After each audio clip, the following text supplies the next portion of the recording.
साहब जो आपने अपने गुरुवार वार्ड के दो मेंबर दिए थे, इसराइली मेंबर और तुराब मेंबर, आज इलेक्शन तक अभी तक इधर ये मोहल्ले में आए नहीं और एक भी काम उनसे हुआ नहीं। ऐसे नाकारा वाले हमको होना नहीं, ये नाकारा ऐसे नुमाइंदे होना नहीं, समझे।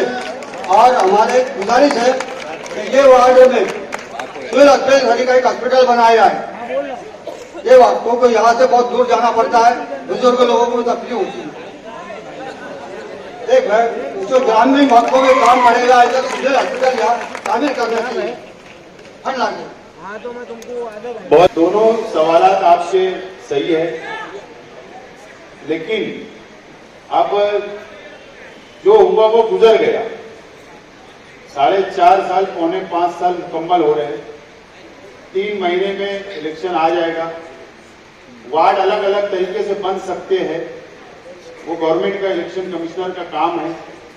वार्ड रचना जैसे भी होगी तो वार्ड के लोगों से मशवरे के साथ ही आइंदा के उम्मीदवार डिक्लेयर किए जाएंगे, तय किए जाएंगे। एक बात। दूसरी बात, जो हॉस्पिटल का आपने कहा, तो कल शेख रशीद साहब अली अकबर हॉस्पिटल का बड़ा उद्घाटन कल करने जा रहे हैं। तो मैं समझता हूँ कि मसला जो सिविल हॉस्पिटल तक जाना पड़ता है या प्राइवेट हॉस्पिटल में जाना पड़ता है, इंशाल्लाह वो काम मुकम्मल होने के बाद में इंशाल्लाह वो भी हल हो जाएगा। साहब मेरा ये कहना है कि अपने जो वार्ड के बच्चे पढ़े लिखे, इनको सब अपने जो बच्चे वार्ड के पढ़े लिखे बच्चे हैं, तो इनको मराठी काम आता है। तो मराठी एक ऐसा मुद्दा है जो कॉर्पोरेशन हो, सरकारी दरबार हो, ये अपने बच्चे किसका मोहताज ना रहे। अपने बच्चे उर्दू में तो फास है, लेकिन सरकारी दरबारों के अंदर मराठी पढ़ना, मराठी लिखना, बोलना, ये मोहताजी रहती है। आज अपन कोई बैंक में जाते हैं तो बोलते हैं भैया लिख देना, भैया लिख देना। मालेगांव शहर की तारीख में जितने भी एमएलए आए, शायद ये शहर इस बात को मानेगा कि सबसे ज्यादा तालीम पे तवज्जो देने का काम मैंने किया मेरे अपने वक्त के अंदर। अगर हमारे अपने बच्चे चाहे म्युनिसिपल प्राइमरी स्कूल, चाहे प्राइवेट स्कूल में जब तालीम लेने जाते हैं, चाहे उर्दू मीडियम के क्यों ना हो, तो उनको एक सब्जेक्ट मराठी का कंपलसरी होता है और मैनेजमेंट को एक मराठी का टीचर लगाना जरूरी होता है। मैं 2 बड़े स्टडी सेंटर का प्रपोजल 2 करोड़ का 1-1 करोड़ रुपए का इस रौनकाबाद के करीब के एक इलाके के अंदर और एक नया इस्लामपुरा शहीद अब्दुल हमीद रोड के इलाके के अंदर 2 प्रपोजल मैंने हुकूमत से पैसा मांगा हूं और वो सिर्फ स्टडी सेंटर होगा, सिर्फ ट्यूशन क्लास वहां दी जाएगी और वहां पर केजी के बच्चों से लेकर आला तालीम तक की तमाम ट्यूशन क्लास में शुरू करने वाला हूं। और इंशाअल्लाह 1 महीना 1.5 महीने के अंदर मुझे जैसे ही फंड मिल जाएगा, मेरे पास दोनों जगह जमीन है और वहां पर मैं 70% बच्चों को, गरीब के बच्चों को दाखिला देने वाला हूं और ना नफा ना टोटे के तहत, नो प्रॉफिट नो लॉस, और उसके अंदर मराठी तालीम की इंशाअल्लाह मैं कंपलसरी करने की कोशिश करूंगा। और के लिए मैंने थोड़ा रोक दिया था, लेकिन उसको आगे बढ़ाने की मैं कि गरीब के बच्चे तालीम के अंदर आगे जाए। अस्सलाम वालेकुम साहब, मेरा सवाल आपसे ये है कि शहर में नौजवान जो है वो तालीम हासिल करने के बावजूद बेरोजगार है और बेरोजगार रहने वजह से, एम्प्टी रहने की वजह से ये नशे के आदी बनते जा रहे हैं। मेरी आपसे और आपके जरिए हुकूमत से ये सवाल है कि आपकी इसके ऊपर क्या कोशिश है और क्या आप इसके ऊपर कंट्रोल करना चाहते हैं। मैं आपका शुक्रिया अदा करता हूं। ये बात तो उतनी सच है कि मालेगांव शहर में पावर लूम सनत के अलावा दूसरा बड़ा रोजगार हमारे अपने पास नहीं है, लेकिन उसके बाद आज का जो नौजवान है, जो आज आला तालीम नौजवान लेना चाह रहे हैं और ले रहे हैं, और कई नौजवान शहर के हजारों की तादाद में ऐसा है, ऐसे नौजवान हैं कि वो तालीम हासिल करने के बावजूद भी उनको सरकारी नौकरियां भी नहीं है या प्राइवेट कंपनियों के अंदर उनको रोजगार भी नहीं मिल पा रहा है। ये बात बिल्कुल सच है। इसके अंदर कोई पानी मिलाने वाली बात नहीं है।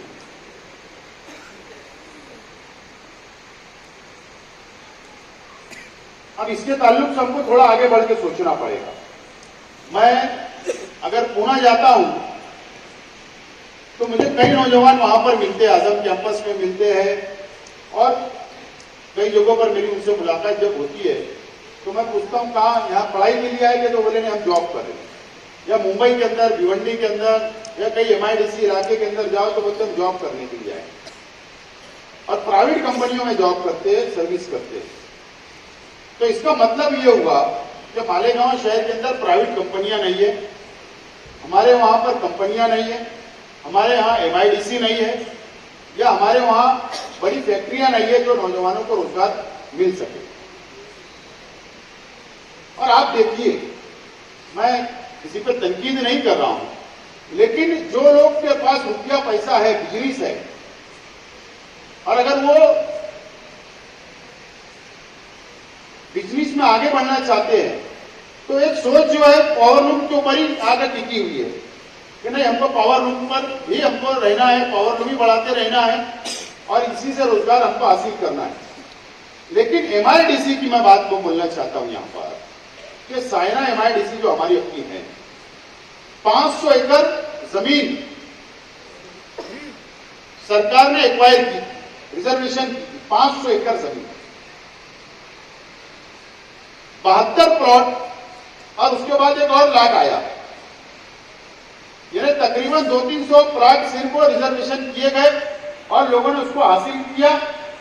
और उसके बाद जब लेआउट ओपन हुआ तो कई लोगों ने तो एप्लीकेशन ही नहीं किया, खाली चले गए। इन्हें लोगों ने वहां ये पसंद भी नहीं किया कि हम MIDC के अंदर हम लोग प्लाट खरीदकर कोई छोटी मोटा जनरल धंधा शुरू किया जा सके। बहरहाल अगर ये शहर के अंदर रोजगार का बड़ा मसला नौजवानों का हल होना चाहिए, तालीम याफ्ता नौजवानों का, तो MIDC ये शहर के अंदर बहुत जरूरी है। बाहर की कंपनियां बहुत जरूरी है। इसके लिए हम लोगों को एक बड़ी लड़ाई लड़ने की मैं समझता हूं जरूरत है। और कहीं ना कहीं साइना MIDC को फेल करने के लिए, नाकाम करने के लिए एक बहुत बड़ी साजिश इस शहर के अंदर रची गई है। और उसके बाद सरकार ने दूसरा लेआउट, तीसरा लेआउट ही नहीं मंजूर किया क्योंकि कोई लेने वाला नहीं है और वो किसी और जगह ले जाने की कोशिश की जा रही है शहर के अंदर। लेकिन ये जिम्मेदारी नुमाइंदे की होती कि असेंबली में आवाज उठाए, लेकिन अफसोस वो आवाज नहीं उठाई जा रही। बहरहाल मैं इतना जरूर कहूंगा कि ठीक है, बहुत लंबी लड़ाई में नहीं जाना चाहता हूं कि रोजगार का कैसा मसला हल हो। इंशाअल्लाह आने वाले दिनों के अंदर राष्ट्रवादी कांग्रेस पार्टी स्टूडेंट्स विंग हमने तैयार किया है। उसके लिए नौजवानों को एक जगह जमा करके, उनका डाटा जमा करके इंशाअल्लाह आने वाले दिनों के अंदर एक जॉब फेयर हम लोग लगाएंगे बाहर की बड़ी बड़ी कंपनियों को लाकर, ताकि नौजवानों को रोजगार के रास्ते उनके लिए खुले। इंशाअल्लाह जरूर मैं ये कोशिश करूंगा। मैं आशीष साहब से ये गुजारिश करना चाहता हूँ कि ये जो वजीरों को, ये बुजुर्गों को जो वजीफा मिलता है, ये ऊपर से नहीं आता है कि तहसीलदार इसमें कुछ गड़बड़ करते हैं। इसके लिए आपसे सवाल करना चाहता हूँ। बुजुर्गों को जो वजीफा हर महीने नहीं आ पाता, तो मुझे ऐसा लगता है कि तहसीलदार या प्रांत ऑफिसर की कोई उसके अंदर गलती नहीं होती। अगर पैसा आएगा तो उसको अकाउंट में तो डालना ही चाहिए।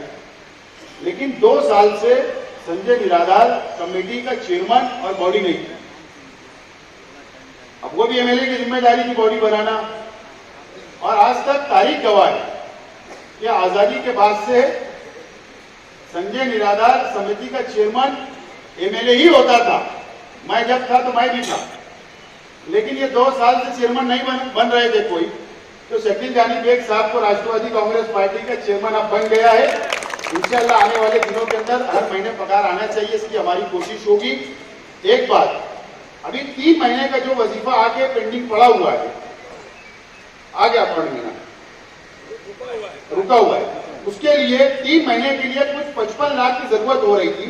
उसकी डिमांड कलेक्टर से की गई। वो पैसा आने के बाद में इंशाअल्लाह 3 महीने का आएगा। लेकिन आइंदा जरूर हमारी कमेटी की हमारी कोशिश होगी कि हर महीना आप लोगों को वजीफा मिले। हाँ साहब, मेरा ये कहना है जो गुरु वार्ड के अंदर शादी हॉल, गुरु वार्ड में शादी हॉल तुम आप अच्छा बना के दे दो, है ना। गुरुवार वार्ड में सफीर खान हॉल शेख रशीद साहब के फंड से बना था, याद है। उसके बाद शेख रशीद साहब ने फंड दिया तो दोबारा तामीर हुआ है, कोई कारपोरेटर की कमाल मान नहीं है। दूसरी एक बात, खाजा गरीब नवाज गार्डन को ऊपर डोम वगैरह डालकर मैंने मेरे फंड से तामीर किया था। मैं चाह रहा था कि और आगे उसको अच्छा डेवलप करूं, लेकिन मेरे पास फंड नहीं होने की वजह से मैं एमएलए नहीं रहा, इसके लिए रुका हुआ है। लेकिन यूसुफ भाई ने भी, आपने भी और कई लोग की डिमांड है कि उसको अच्छी तरीके से और डेवलप हो जाए। वो इमारत भी एमएलए फंड से बनी है। और अमनपुरे में जो खालिद बिन वलीद मस्जिद के बाजू में जो ओपन स्पेस है, वो स्टडी सेंटर भी मैंने एमएलए फंड से बनाया था, लेकिन कुछ नौजवानों को मैं दिया था कि वो स्टडी वगैरह वहां पर शुरू करेंगे, लेकिन वो नहीं हो पाया। तो दोबारा शेख रशीद साहब से मैंने डिमांड किया और वहां पर शादी हॉल के लिए पूरे ग्राउंड के अंदर कॉन्क्रीट, वॉल कंपाउंड, गेट, संडास, बाथरूम, इमारत अच्छी और करना, इस तरीके से वहां पर 25-30 लाख रुपए से काम शुरू है। और इंशाल्लाह राजू पहलवान भी बाजू में बैठे हैं, उनकी भी डिमांड होती मुकुंद वाले में भी एक बात होना चाहिए। तो अब ठीक है, अपने पास तो वक्त अभी कम है, लेकिन इंशाल्लाह जरूर ये कोशिश की जाएगी कि जहां जहां ओपन स्पेस होगी, जहां जहां कारपोरेशन की जमीन होगी, आने वाले दिनों के अंदर इंशाल्लाह जिस तरीके से हम फंड गवर्नमेंट से ला रहे हैं, मैं कोशिश करूंगा कि उसके अंदर फंड के अंदर उसको ऐड किया जाए। बात रखना साहब, क्या हम तो एक आम इंसान है, पर हम जो थोड़ी थोड़ी बात पे ध्यान रखते हैं। जैसा सबसे बड़ी बात मैंने आपकी एक तकरीर में सुना था कि आप एक ब्लड बैंक बनाने वाले हैं, जिसमें कहता है इतना बोलते आता नहीं मेरे को कभी कुछ। में एक जो फिल्टर करते हैं खून को, जो हम लोग जैसे हमारे नौजवान खून देते हैं, सोशल वर्कर खून जमा करते हैं, वो खून किया के हम शिवम में या कुदे रोड पे जमा करते हैं। और मेरे आपसे ये गुजारिश है कि वो खून जो फिल्टर करने वास्ते हमको 1000 से 1500 रुपए देना पड़ता है। तो मेरी गुजारिश है कि मैं आपकी एक तकरीर में सुना था कि आप वो बनाने वाले थे, तो मैं आपसे सुनना चाहता हूँ कि कब आप वो बना के गुरुवार वालों को देंगे, क्योंकि खून की जब तकलीफ होती है तो मेरी माँ बहनों की डिलीवरी वक्त तो मौत हो जाती है। तो मैं चाहता हूँ कि बस मेरा दंड ये ड्रोन गडर ये वो एमएलए कारपोरेटर आते रहेंगे जाते रहेंगे, पर ये काम गुरुवार वार्डों में कम होगा, ये हमको आसिफ साहब आप बता दे। बस इतना ही बोल के मैं अपनी बात खत्म करता हूँ। मेरा दर्द दिल समझे। अस्सलाम वालेकुम। नहीं, मैं समझता हूँ कि हजारों लाखों लोगों का ये सवाल है, पूरे शहर की आवाम का। ये बात बिल्कुल सच है कि मैंने असेंबली इलेक्शन 2019 में मैनिफेस्टो में और मेरी तकरीर के अंदर मैंने वादा किया था कि मैं एमएलए बनूंगा तो एक ब्लड बैंक मैं बनाऊंगा और उसमें ना नफा ना टोटे के तहत गरीबों को 400-500 रुपए के अंदर ब्लड फिल्टर करके मिलेगा। ये मैंने कहा था, इसके अंदर कोई झूठ बात नहीं है, लेकिन मैं इलेक्शन हार गया, इसके लिए वो मामला सरे दस्त रुका हुआ है। एक बात। दूसरी बात, ये सिर्फ गुरुवार वार्ड का मसला नहीं है, ये पूरे शहर के लाखों आवाम का मसला है। इंशाल्लाह मैं इतना यकीन दिलाता हूँ आज आपके जज्बात, आपका दर्द देखते हुए, और आप कहीं पूरे लाखों लोगों के दर्द है कि जब ब्लड की जरूरत होती है तो एक बोतल के लिए 1000 रुपया 1500 रुपया ब्लैक भी होता है कभी कभी। तो इसके लिए इंशाल्लाह मैं यकीन दिलाता हूँ कि गुरुवार वार्ड या रौनकाबाद वार्ड या नयापुरा वार्ड में नहीं बन सकता, शहर में एक सेंट्रल ब्लड बैंक गवर्नमेंट का होना चाहिए। इसके लिए सिविल हॉस्पिटल के अंदर ब्लड बैंक की शुरुआत हुई है, लेकिन अगर फिल्टर मशीन या वहां पर जो भी बातें होगी, इंशाअल्लाह अगर कोई जरूरत होगी तो मैं एमएलए को बाजू में जाने दो, तमाम ही ओहदेदारान को बाजू में जाने दो, डिपार्टमेंट को बाजू में जाने दो, लेकिन मैं आपको यकीन दिलाता हूँ इंशाअल्लाह आने वाले हफ्ते में जब भी मैं मुंबई जाऊंगा तो पहले राजेश टोपे साहब से डिमांड करके वो मशीनरी की जरूरत हो चाहे फंड की जरूरत हो, मैं लाने की कोशिश करूंगा। साहब, मेरा गुरुवार वार्ड के लोगों की जानिब से मशवरा है, गुरुवार वार्ड में 70% लोग शेख रशीद खान वाले को मानने वाले, न वो कांग्रेस को मानने वाले न राष्ट्रवादी को मानने वाले। वो सिर्फ बस एक रसीद काटवा देंगे। गुरुवार वार्ड में हमको एक गार्डन चाहिए, बड़ा गार्डन, उसके लिए जगह भी है मुकुंदवाड़ी। वहाँ पे आपने सब्जी मार्केट बनाए, स्टडी सेंटर बनाएगा, काड़ा बनाए, वहाँ को गार्डन को 4 रोड है साहब, 4 रोड की जो बसी है उनके लिए कॉलोनी में जगह मिल चुकी है, मगर वहाँ को सहूलियत नहीं होने की वजह से वो लोग नहीं जा रहे, रोड गटर स्कूल, तो वो काम आप कर दीजिए और वहाँ एक बड़ा गार्डन बना दीजिए। वहाँ पे कुछ लोग जुगार चलाते हैं, कुछ एक्का उड़े खिला रहे, कैरम चला रहे, कुछ कुत्ता बोली बेच रहे, वहाँ के नौजवान बिगड़ रहे। तो बराए मेहरबानी पूरे गुरुवार वार्ड की तरफ से मैं बोल रहा हूँ कि एक गार्डन वहाँ लेडीज गार्डन बना दीजिए, बहुत मेहरबानी होगी। गार्डन, सच बात है कि गार्डन हर इलाके के अंदर जरूरत है, सिर्फ गुरुवार वार्ड नहीं बाकी और भी इलाकों के अंदर गार्डन की माँ बहनों को, बच्चों को जाने के लिए, तफरी करने के लिए जरूरत है।